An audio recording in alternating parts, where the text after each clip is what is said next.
السلام علیکم۔ نئی نئی شادی ہوئی تھی۔ آج میری پہلی رسوئی تھی۔ کچھ ڈر بھی آڑے تھا کہ یہ رسوئی کہیں عمر بھر کی رسوائی نہ بن جائے۔ اماں نے مجھے جہیز میں رنگ برنگے پراندے دیے تھے۔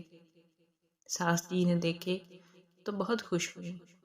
حکم جاری کیا کہ آئندہ پراندہ ہی باندھنا۔ تمہارے بال بہت لمبے ہیں، یہ سیدھا ہانڈی میں گریں گے۔ اب معلوم نہیں یہ تعریف تھی یا پھر طنز، مگر مشورہ مجھے خاصا معقول لگا۔ میں شدید دیہاتن ہونے کے باوجود پراندہ باندھنا نہیں جانتی تھی۔ گاؤں میں تو اماں ایک پاؤ سرسوں کا تیل سر میں ڈال کے کس کے چوٹی باندھ دیتی تھی۔ سرما آنکھوں میں لگانے پہ پابندی تھی کیونکہ جن چمڑ سکتے تھے، جبکہ کان کے پیچھے لگانے کا حکم تھا تاکہ نظر بد سے محفوظ رہا جا سکے۔ لو بتاؤ بھلا، تیل سے چپڑے بالوں کو بھلا کون نظر لگائے گا؟ ان کو دیکھ کر تو آنکھیں ویسے ہی مشرق مغرب ہونے لگتی ہیں۔ پراندہ کبھی باندھا نہیں تھا، مگر باندھتے دیکھا ضرور تھا۔ سو اپنی سی کوشش کی۔ ایک بل دیتی تو دوسرا کھل جاتا، دوسرا دیتی تو تیسرا بل ہاتھ ہی نہیں آتا۔ میری سرکار کچھ دیر دیکھتے رہے، پھر کہا، لاؤ میں بل دیتا ہوں۔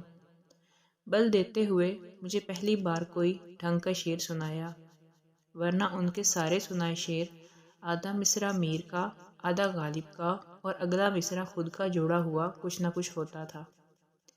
وقت ملا تو تیری زلفیں سلجھاؤں گا میں، ابھی تو خود الجھا ہوں وقت کے سلجھانے میں۔ چوٹی بن جانے کے بعد میں نے حیرت سے پہلے پراندے کو دیکھا، پھر انہیں۔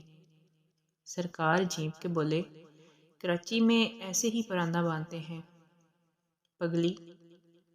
میں نے کچھ نہ سمجھتے ہوئے خوشی خوشی باورچی خانے کا رخ کیا۔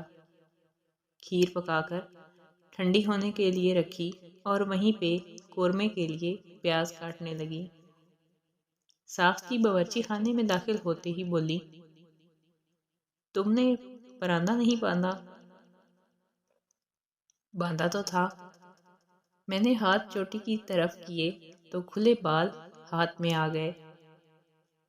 پلٹ کے دیکھا تو پراندہ کھیر والی پتیلی میں پڑا تھا۔